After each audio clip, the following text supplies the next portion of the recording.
Ете така си седум са бајлево, си пијуцкам, помалце, нели, вечер ќе биде нова година и кога ќе отворам там, ќе отворам у тоа порталите, обично не ме напаѓат последно време, знаат дека сум изолиран както у политички карантин сум.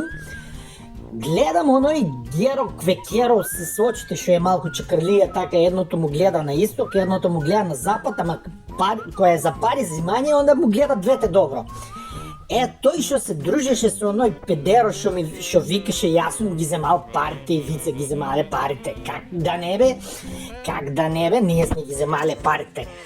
Тој пишал, јас сум сакал у СДСМ-то да направам пуч. Ја ако искам да направя пуч у СДСМ-то, ја ќе го преебам СДСМ. Не може мене там ни Кеко, ни Зеко, ни Таче, ни Маче, ни Пајче, никој не може да ме преебе.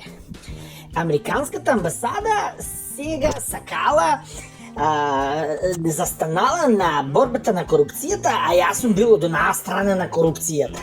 Ја бе, Геро бе, Квекеро бе, а вие новинарите на која страна на корупцијата сте?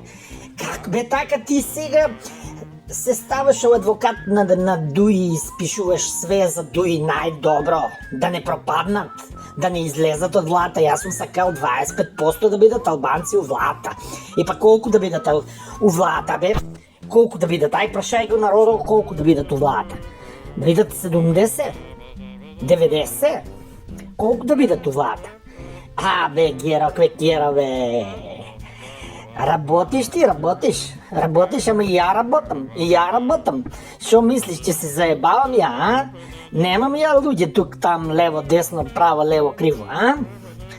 Ајде, ќе ја водиме битката, да видиме кој ќе победе. Дали ќе победе Зоки, the mastermind, или ќе победе Геро Квекеро с различни погледи на свет, а с еден поглед на кога некој треба да даде нешто, нели? Ај, чао и срекна нова година. Сите да славите, сите да видите добри. Ќе ја оправиме влата, ќе ја оправиме. Јасо, Мицко, јасо, Грицко, јасо, Витко. Дуи нек си му е мислат они. Има шо да мислат. Добро се натепани, че си мислат.